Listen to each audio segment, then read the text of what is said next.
Alright guys, welcome back to another movie review for this channel, where today I'm finally going to be talking about the director's cut for Rebel Moon Chapter 2, Curse of Forgiveness. Let me just tell you, this film is nothing like the version that was released earlier this year. This film is epic, it's well directed, it's well acted. All the wrongs that I had with the original, they were righted. But first of all, let me start by talking about the two things that I thought could have been a little bit better. The CGI in a few places was a little bit off. Not by a whole lot though, and not in the places where you'd expect it to be either. It actually has more of a purpose here, and it's actually way better paced. And I dare say it's because of the new music we get to hear from Tom Holkenborg. As is the new cinematography we get to see from Zack Snyder, which honestly is way better than what was released. Seriously, I don't know what happened down there at the editing room when they were putting together the theatrical cut that caused them to pick the worst shots. But the great news is, those shots are finally in the director's cut, and as I said, even though the slow motion stuff still is a little bit distracting, it's definitely not to the extent of the theatrical cut. Now let's talk about the other problems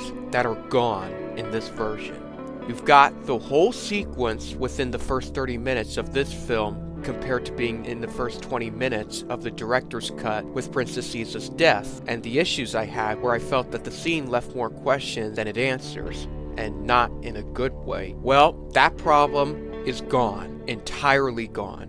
Not in the film at all, because there's plenty of build-up leading to the relationship between Belisarius and Arthlius as to the motivation that leads to her death. Mainly, Barthlius' insecurity of the war machine that he's worked so hard to build all coming to an end from a child. Therefore, the militant power he had attained through his time as both a general and when he was downgraded to a senator, the latter of which he definitely took advantage on to become the next king. That motivation build-up was great to have finally been added in. Seriously, I find it absurd that a lot of people can claim, well, either director's cut to be worse than the theatrical, but especially this one when they actually explain Belisarius' motivation and plan that all led to him becoming the next king and ruling the motherworld like an empire. It's absurd. Makes you really question if the haters of this movie actually went in with genuine intentions. But let's put a pin in that and talk about the other issues I had with the theatrical that are gone in this version. The final battle on the Dreadnought. Before, it felt kind of quick and rushed in the theatrical. It didn't feel that climactic. The Dreadnought was taken out way too easily. That's gone.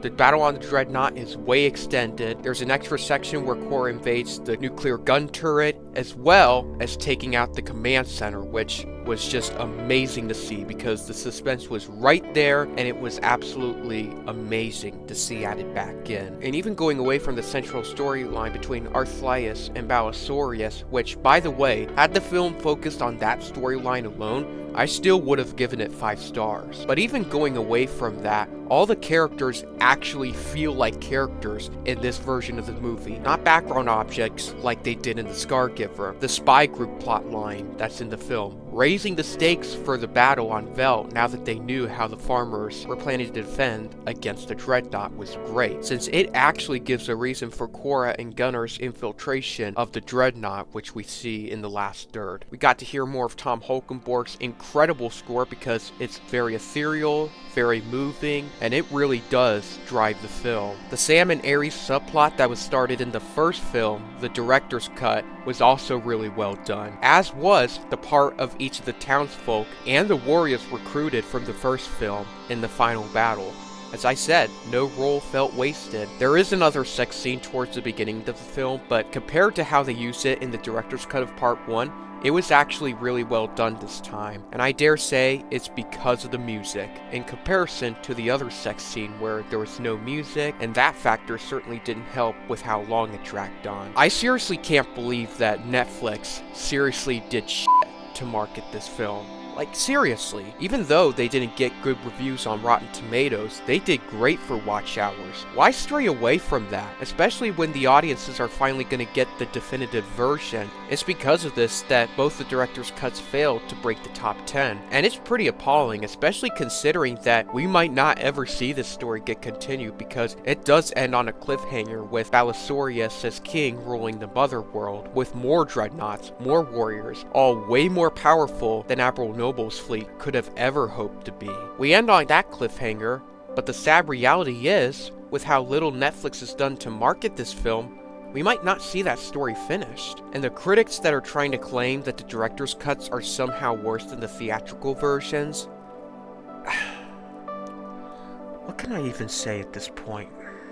All I'm gonna say now is that both the director's cuts are what the general audience should have gotten, not the watered down theatrical versions that really betrayed the epic storytelling and world building that Snyder started with his director's cuts. In fact, it's because of this that despite the few flaws Curse of Forgiveness has, they do not knock down the 5-star rating that I give it. Please go enjoy the R-rated cut and stay tuned for future video reviews that I plan to do here on this channel very soon.